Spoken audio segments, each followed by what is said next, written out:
We're backstage in Atlanta. I'm joined by Dustin Poirier, who is now wearing this lightweight belt. Dustin, how does this feel? It was your 22nd walk to the octagon, well, 22nd under the Zuffa organization. This had to be so special for you. Yeah, words can't put it into what it feels like. You know, I thought it was going to feel good. It feels better than I thought. I want to bring this belt home to my little daughter, take her to the zoo Monday. I'm the champ now. Yes, you are. And man, that was such an epic battle. I mean, we thought the co-main event was great, then we get the main event, and you guys were just as incredible. In your eyes, what was that fight like for you, living those 25 minutes? It was tough. Honestly, I didn't know. I thought I might have won the first. He came back. Then I hit him with a good knee, and he started pouring blood. And I said, well, I think I stole that round with the blood. You know, he had me hurt. I had him hurt. I had him hurt. That's what a fight is. That was the definition of a world championship fight. I was in the back warming up watching Israel and Kevin, and I'm like, damn, it's going to be hard to beat that. I think that's fight of the night bonus right there for those guys. But maybe we did it.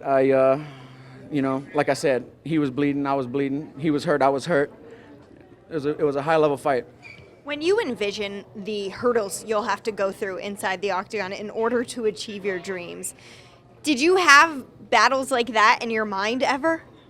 You know, that's what fighting is to me. It's uncomfortable. It hurts. It's painful. There are times that you might think that you might want to get out of there, but that's what I know what fighting is. And I learned how to be comfortable with that uncomfortableness of pain and of not so much doubt, but just the unknown.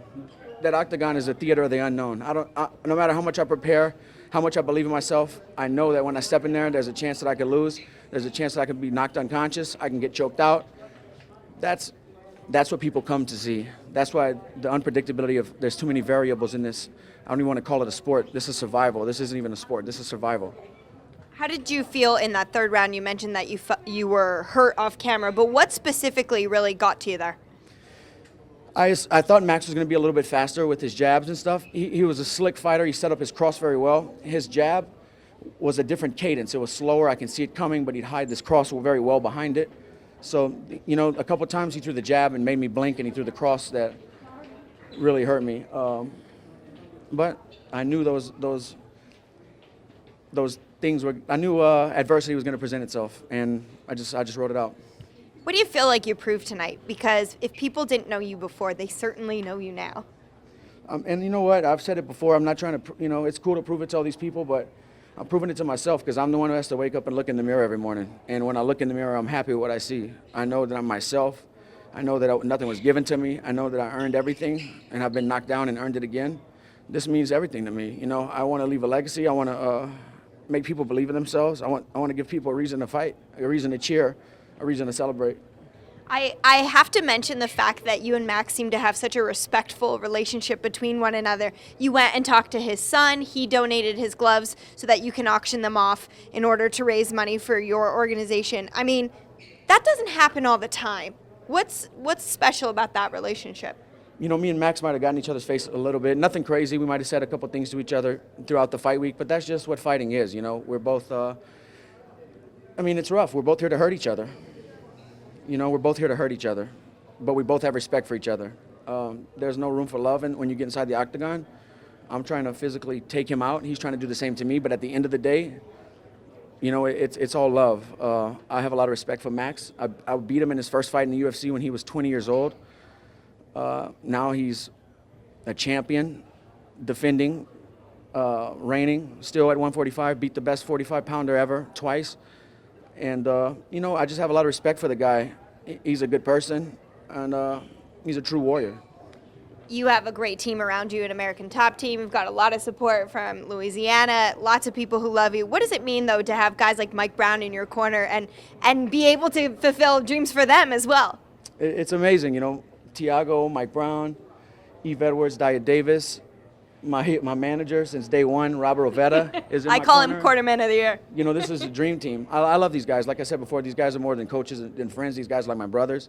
And, you know, I'm surrounded. All these guys are champs. There's so much knowledge in combat sports between these guys. I just really appreciate their dedicating their time, their belief. They helped me out a lot. You know, when I moved to Florida, I didn't have any friends or family out there, and these guys became my friends and family. And we built something special, and now I'm the champ, and we're going to keep growing on it. And now you get the opportunity to unify your belt with Khabib. A timeline, expectations. I mean, what are your thoughts when people say, okay, now we get to unify this? I understand that this is a piece of the world title, but to me, I'm the world champion. Khabib took himself out of the picture, not from injury, not from accident, by breaking the law and doing something he wasn't supposed to do, and he's suspended. And, I'm not doing those types of things. I'm trying to do the right thing, and I'm the champ right now. So we'll see what time. I go home. I want to hang out with my daughter. I want to take her to the zoo.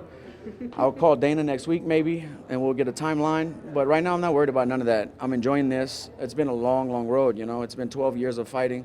This was my 40th fight tonight, and I've been through some wars, and this is the fruit of my labor. This didn't happen by accident. My wife always told me I was going to do it, and she was right. All these years of sacrifice, of people telling me I'm crazy before I started making money doing this, none of that was done in vain. I'm forever a world champion. Absolutely. Well, Dustin, I have to say congratulations. You have always been such a pleasure to work with and be around since the WEC. I hope that you have the best celebration because you deserve it. Thanks. I appreciate it.